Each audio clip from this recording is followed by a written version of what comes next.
नमस्कार मित्रांनो, लाडक्या बहिणींना आता मिळणार फक्त ₹500 महिना.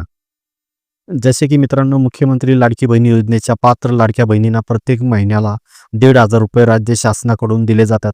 परंतु अशा काही लाडक्या बहिणी आहेत, त्यांना आता फक्त ₹500 मिळतील. तर त्या कोणत्या महिला आहेत आणि कोणत्या कारणामुळे त्यांना फक्त ₹500 मिळतील, हे आपण या व्हिडिओच्या माध्यमातून जाणून घेणार आहोत. तर ही व्हिडिओ नक्की शेवटपर्यंत पहा.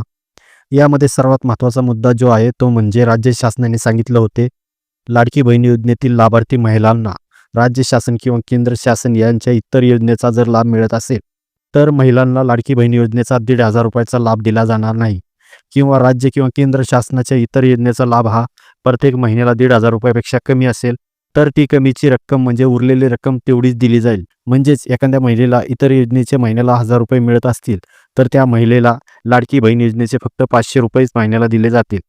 राज्यामध्ये बऱ्याचशा अशा महिला आहेत, ज्या महिलांना पीएम किसान योजना आणि नमो शेतकरी योजना या दोन्ही योजनेचे पैसे मिळतात.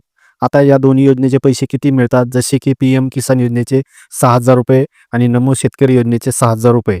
या दोन्हीचे मिळून वर्षाला होतात ₹12,000 आणि लाडकी बहीण योजनेचे प्रत्येक महिन्याला 1,500 प्रमाणे होतात ₹18,000.